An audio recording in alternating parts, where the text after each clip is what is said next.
ইয়াৰ পিছতেই আমি আমাৰ মঞ্চৰ দ্বিতীয়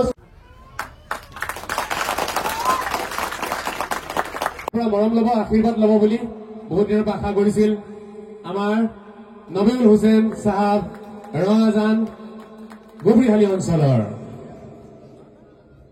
আৰু এতিয়া এই আচলতে মৰম। আজি দাদাক আচলতে 2000 মান গামোচা পিন্ধাব লাগিছিলে আমাৰ, যাতে দাদাই গামোচাখিনি গাড়ীত ভৰাই লৈ যাব নোৱাৰে, হয়নে? তেনেকুৱা পৰিত্ৰাগী পৰ্ব মোস্তফা কামাল আজাৰী এখন ফুলাম গামোচাৰে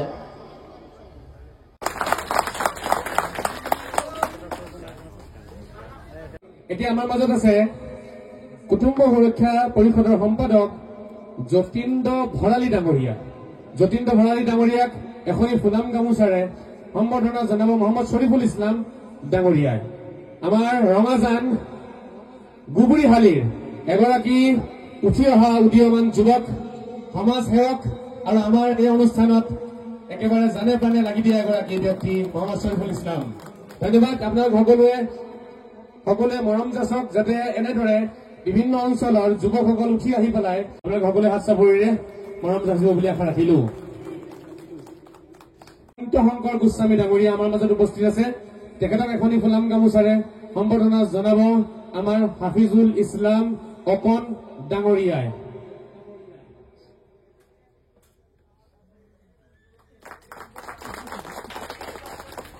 এয়া আমাৰ কাৰণে কিমান সৌভাগ্য চাওক। আমাৰ এই ভাৰতখন আচলতে সেইকাৰণে ইউনিটি ইন ডাইভাৰ্চিটি বুলি কয়। আমি বিচিত্ৰ এক ছবি ৰখা এখন দেশত আমি বাস কৰিছো। আজি আমাৰ মাজত মিণ্টু দাদা আছে। আপোনালোকে দেখিছে কিমান ধুনীয়া সাজ পোছাক পিন্ধি মিণ্টু শংকৰ গোস্বামী ডাঙৰীয়া আমাৰ মাজত উপস্থিত আছে। আচলতে ভাল লাগে। আমি এক হ'ব পাৰিলে তেতিয়া নিশ্চয়কৈ আমি সকলোৱে এক হ'ব পাৰিম, যেতিয়া দাদাৰ দৰে মানুহ, দাদাৰ দৰে ব্যক্তি আৰু আমাৰ ইছলাম ধৰ্মীয় পণ্ডিতসকল একেলগে বহি দিব। নে কি কয় আপোনালোকে? এখনি ফুলাম গামোচাৰে আমাৰ মাজত উপস্থিত থকা নবীউল হুছেইন চাহাব। নবীউল হুছেইন চাহাব, মই কওঁতে কৰবাত অলপ অসুবিধা হৈছে, মানে লিখি দিছেতো মোক, গতিকে ক্ষমা কৰিব। আমাৰ সুধীৰ দাদা, মই অলপ দাদা মই 1 মিনিটৰ কাৰণে, যেতিয়া গুৱাহাটীত মই থাকিবলগীয়া হৈছিলে 15টা দিন, আপোনালোকে জানে সেয়া এক প্ৰকাৰৰ বনবাস নহয়, আচলতে সেয়া ৰাজবাসে আছিলে। দাদাৰ তত্বাৱধানত মই গুৱাহাটীত আছিলো, জেলৰ পৰা ওলাই গৈ পেলাই। আৰু সেই সময়ত আমাৰ এই সুধীৰ দাৰ তেখেতৰে বাসগৃহত মই প্ৰায় 15টা দিন, প্ৰায় 10টা মান দিন তেখেতক থাকিছিলো। তেখেতক ধন্যবাদ জনাওক আপোনালোকে সকলোৱে। এয়া আমাৰ বৃহৎ মুছলমান সমাজৰ ফালৰ পৰা আমি তেখেতক ধন্যবাদ জ্ঞাপন কৰিব লাগে। বিশেষকে সত্যৰঞ্জন বৰা ডাঙৰীয়াক আমি ধন্যবাদ জ্ঞাপন কৰিব লাগে। এয়া হৈছে ভাতৃত্ববোধ, এয়া হৈছে মৰম, এয়াই হৈছে মৰম। বিপদৰ সময়ৰ বন্ধুৱেই আচল বন্ধু। গতিকে তাৰ পৰিচয় পাইছো আৰু তেওঁলোকৰ প্ৰতি, তেওঁলোকৰ চিন্তা দৰ্শনৰ প্ৰতি মোৰ আৰু শ্ৰদ্ধা বহু বেছি বৃদ্ধি হৈ গৈছে। ধন্যবাদ আমাৰ সুধীৰ দা। এতিয়া আমাৰ মাজত আছে, ধন্যবাদ, আমাৰ মাজত উপস্থিত আছে মছজিদ কমিটিৰ তেখেত ট্ৰেজাৰাৰ হয় এই অঞ্চলৰ। ধন্যবাদ জনাইছো আমাৰ হিতু ভট দাদা ডাঙৰীয়া। তেখেতক এখনি ফুলাম গামোচাৰে সম্বৰ্ধনা জনাইছে। আপোনালোকে সকলোৱে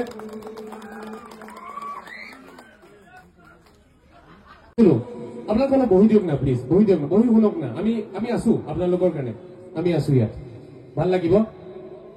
এই আমাৰ আজি ষ্টেজৰ ইটো মূৰত চেয়াৰত চকীখনত বিৰাজমান আমাৰ হিতুদা। তেখেতক মই হিতুদা বুলিয়ে মাতো, হিতুদা বুলিয়ে পৰিচয় হৈছে তেওঁৰ লগত। মই যেতিয়া, আপোনালোকে কাহিনীবোৰ নাজানে, মই ৰাতি গুৱাহাটী যোৱা নাছিলো, জেলৰ পৰা ওলাই মই ডিব্ৰুগড় গৈছিলো। ডিব্ৰুগড়ৰ পৰা মই বাই ট্ৰেইন দাদাৰ তত্বাৱধানত ৰাজধানীত মই এক প্ৰকাৰ পলায়ন কৰিবলগীয়া হৈছিলে। আৰু তেতিয়া মই যেতিয়া গুৱাহাটী গৈ পালো, গুৱাহাটী কামাখ্যা ষ্টেচনত নহয়, গুৱাহাটী পল্টন বজাৰত মোক আহি পেলাই আদৰি আৰু খুব মৰমেৰে ভাইটি হিচাপে মোক আগবঢ়াই লৈ গৈছিলে আমাৰ হিতু দাদাই। ইফালে বহি আছে আপোনালোকৰ সন্মুখত। কাৰোবাক বিপদত সহায় কৰাটোৱে পৰম ধৰ্ম হয়। আপুনি কোন হয়, ক'ৰ পৰা আহিছে, কি কৰে, সেইবোৰ আমাৰ চাব নালাগে। আমাৰ চাব লাগে কোনোবা এজন ব্যক্তি বিপদত পৰিছে নেকি, যদিহে পৰিছে আমি তেওঁক সহায় কৰিব লাগিব। তেখেতৰ বাসগৃহত কামাখ্যা, মা কামাখ্যাৰ মন্দিৰৰ তলতেই, সেই শুৱনি পাহাৰৰ ওচৰতে মই প্ৰায় এসপ্তাহ তেখেতৰ তত্বাৱধানত, তেখেতৰ মৰমৰ ছায়াৰ তলত মই এসপ্তাহ গুৱাহাটীত থাকিছিলো। এবাৰ আকৌ হাত চাপৰি বজাই দিয়ক সকলোৱে। মই কি খাম, কি পিন্ধিম, ৰাতিপুৱা টোপনিৰ পৰা উঠি তেখেতে আগতে চাহৰ ব্যৱস্থা কৰে। আজৰি চাহ, চাহ ৰেডি, আজৰি চাহ, পানী ৰেডি গা ধুবলৈ কাৰণে। মোৰ চকু পানী ওলাইছে তেতিয়া, মোৰ চকু পানী ওলাইছে যে আচলতে এয়া অৱতাৰ শ্ৰীৰামৰ আদৰ্শ হয়। এবাৰ হাত চাপৰি বজাই দিয়ক। এয়া অৱতাৰ শ্ৰীকৃষ্ণৰ আদৰ্শ হয়। এয়া আমাৰ অসমৰ জগতগুৰু শ্ৰীমন্ত শংকৰদেৱ গুৰুজনাৰ আদৰ্শ হয়। আৰু এবাৰ হাত চাপৰি বজাই দিয়ক আপোনালোকে। গতিকে ভাল লাগিলে, ধন্যবাদ আমাৰ শ্ৰী হিতু দা, ধন্যবাদ জনাইছো আজি আহি আমাক সকলোকে আপোনাৰ দৰ্শন দিয়াৰ বাবে। এতিয়া আমাৰ মাজত উপস্থিত আছে হীৰেন দাদা ডাঙৰীয়া, তেখেতক এখনি ফুলাম গামোচাৰে সম্বৰ্ধনা জনাব। আমাৰ হীৰেন দাদা, যিহেতু চবকে বেছিকে চিনি নাপাওঁ সেইকাৰণে ক্ষমা কৰিব। আমাৰ মাজত এতিয়া হীৰেন দাদা আছে, যিহেতু দাদাৰ লগত আছে যেতিয়া বাকীখিনি ধৰিব পাৰিছোৱেই। গতিকে হীৰেন দাদা ডাঙৰীয়াক সম্বৰ্ধনা জনাব এখনি ফুলাম গামোচাৰে আমাৰ হাফিজুৰ ৰহমান চাহাবে, হাফিজুৰ ৰহমান চাহাবে, হাফিজুৰ ৰহমান চাহাবে। হয়, হীৰেন দাদা ডাঙৰীয়া, ধন্যবাদ জনাইছো। শফিকুল ইছলাম চাহাবে,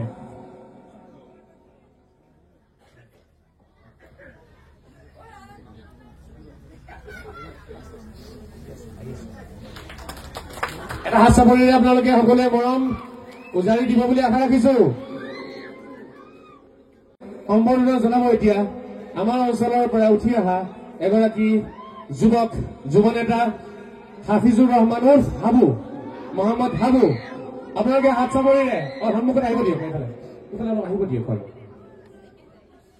হাফিজুৰ ৰহমান হাবু আমাৰ সকলোৰে পৰিচিত এগৰাকী সাহসী যুৱক। এনেকুৱা যুৱকৰ প্ৰয়োজন আছে। আমাৰ বাইদেউক হাত চাপৰি ধন্যবাদ জনাইছো আমাৰ ইয়াত আহি আমাক এই মৰম যাচাৰ বাবে। এতিয়া আশ্ৰাফুল চাহাব, এখেতে হয় আমাৰ আশ্ৰাফুল হক ডাঙৰীয়া,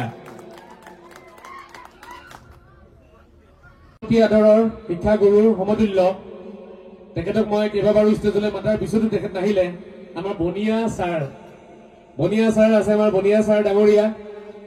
মই অনুৰোধ জনাম ছাৰ এবাৰ যদি আহে ষ্টেজলৈ, আমাৰ ছাৰক এতিয়া সম্বৰ্ধনা জনাব মহম্মদ আব্দুল ৰহিম চাহাবে, আমাৰ এই অঞ্চলৰ উঠি অহা এগৰাকী যুৱক, সচেতন যুৱক আৰু গোলামীৰ বিৰুদ্ধে মাত মতা এগৰাকী যুৱক আমাৰ বনিয়া ছাৰ।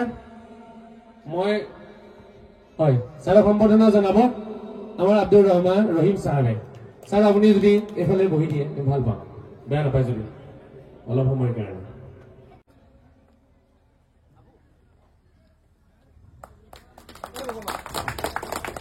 ধন্যবাদ জনাইছো। এতিয়া আমাৰ মাজত আন এগৰাকী মিঠাই খুৱাব আপোনালোকক, গতিকে তেখেতক এখনি ফুলাম গামোচাৰে সম্বৰ্ধনা জনাব এতিয়া শ্বৰিফুল ইছলাম ডাঙৰীয়াই। এবাৰ হাত চাপৰি বজাই দিয়ক সকলোৱে, ধন্যবাদ জনাইছো। এখনি ফুলাম গামোচাৰে আমি সম্বৰ্ধনা জনাম আমাৰ ফালৰ পৰা আব্দুল মতলব চাহাবে, তেখেতক এখনি ফুলাম গামোচাৰে সম্বৰ্ধনা জনাব ফিৰোজ বৰা ডাঙৰীয়া, নাওবৈচাৰ গীতাচাৰ্য। আজি আপোনালোকৰ সন্মুখত তেখেতে কিছু কথা কব গীতা সম্পৰ্কে। ধন্যবাদ ছাৰ। দীপাংকৰ লখিমপুৰৰ হয় দেই, আপোনালোকে দেখিছেনে? সময়ে সময়ে দেশৰ বাবে, জাতিৰ বাবে, মাটিৰ বাবে, সভ্যতা সংস্কৃতিৰ বাবে মাত দিয়া এগৰাকী যুৱক। এনেকুৱা যুৱক পোৱা বহু কঠিন। যুৱকটো বহুত আছে, কিন্তু লাখ কোটি যুৱকৰ ভিতৰত কেতিয়াবা এনে কিছু যুৱক ওলায় যিসকলে মাত মাতিবলৈ কাৰণে ভয় নকৰে, তেওঁলোকৰ কণ্ঠ কোনেও ৰোধ কৰিব নোৱাৰে। সেইসকল যুৱক আচলতে হীৰা মণি মুকুতা হয়। শফিকুল ইছলাম চাহাব, তেখেতক সম্বৰ্ধনা জনাব এখনি ফুলাম গামোচাৰে শ্বৰিফুল ইছলাম ডাঙৰীয়াই। আমি এজনে এজনক জনাই ল'ব লাগিব, যিহেতু আমাৰ নাই যেতিয়া। আৰু সকলোৱে এবাৰ হাত চাপৰি দি দিয়ক। আমাৰ এই অনুষ্ঠান তেওঁলোক নাথাকিলে হয়তো আজি এনেকে আমি বহিব নোৱাৰিলোহেঁতেন। আব্দুৰ ৰহিম চাহাব হয়, তেখেতক এখনি ফুলাম গামোচাৰে সম্বৰ্ধনা জনাব আমাৰ নবীউল হাছান চাহাবে। ধন্যবাদ জনাইছো। সকলোৱে তেওঁলোকক চাই লওক, এওঁলোকে কিন্তু মোৰ দল দেই, টিম হয়, মোৰ টিম হয়, আজহাৰী টিম। অলপ মাজত আহি পেলাই গামোচাটো পিন্ধাব, তেতিয়াহে ৰাইজে চাব পাৰিব। আজহাৰী টিম এতিয়া আমাৰ মোৰ ধন্যবাদ। এয়া আচলতে উভয়ে আছে, সনাতনীও আছে আৰু মুছলমানো আছে। ধন্যবাদ। এটা হাত চাপৰি বজাওক আপোনালোকে সকলোৱে। এতিয়া আমাৰ মাজত সৰ্বশেষ আৰু বুজিছেনে, ইয়াৰ পিছত আমি বেলেগ ফালে আগবাঢ়িম। মইতো কি পৰিচয়, আমাৰ আব্দুল মতলেব চাহাব, তেখেতক ফুলাম গামোচাৰে সম্বৰ্ধনা জনাব আমাৰ নবীউল হুছেইন ডাঙৰীয়াই। দুখ আৰু কষ্ট মাজেৰে কৰবাত নহয় কৰবাত হযৰত মুহাম্মদ সাল্লাল্লাহু তাআলা আলাইহি ওয়াসাল্লামৰ কিছু আদৰ্শৰ যিটো বাতি ৰিমৰিমাই কৰবাত জ্বলি আছিলে, কৰবাত এইটো নাইকিয়া হৈ যাব বিচাৰিছিলে, তাকে আমি আকৌ জ্বলাব চেষ্টা কৰি আছো। আজি আমাৰ মাজত চব আছে, কিন্তু হযৰত মুহাম্মদৰ আদৰ্শ আমি কৰবাত হেৰুৱাইছো যেন লাগিছে, কিন্তু আছে আমাৰ মাজত। সেইখিনি আমি আৰু ভালকে প্ৰচাৰ কৰিব চেষ্টা কৰিম। গতিকে আব্দুল মতলেব চাহাব আৰু তেখেতৰ গোটেই ফেমিলিক মই ধন্যবাদ জনাইছো, যি পৰিয়ালে লগ দিছে দুখৰ সময়ত আৰু যি পৰিয়ালে লগ দিছে মোৰ কষ্টৰ সময়ত। ধন্যবাদ জ্ঞাপন কৰিছো। আমাৰ যুৱকসকল, আপোনালোকে অলপ বহি যাওক। এতিয়া আপোনালোকৰ যিটো মনৰ আশা মই জানো, আপোনালোকে যিটো শুনিব বিচাৰি আছে সেইফালে আগবাঢ়ি যাম। আপোনালোকে অলপ বহি লওক। যেতিয়া আমাৰ আব্দুৰ ৰহিম চাহাবে, তেখেত আমাৰ বুবিহালী অঞ্চলৰ হয়, দিনে ৰাতিয়ে কষ্ট কৰিছে আপোনালোকৰ বাবে। এই ব্যক্তিসকলক আপোনালোকে সদায় ধুনীয়া যুৱক কষ্ট কৰে, নিজৰ হালাল উপাৰ্জন বুলি ক'ব লাগিব, সেয়া তেওঁৰ হৈছে জীৱন জীৱিকা। ধন্যবাদ জনাইছো। তেখেতক সম্বৰ্ধনা জনাব আমাৰ হাফিজুৰ ৰহমান অকন ডাঙৰীয়াই। আৰু থাকিলে চাগে, গতিকে আপোনালোকে ক্ষমা কৰিব সকলোকে আমি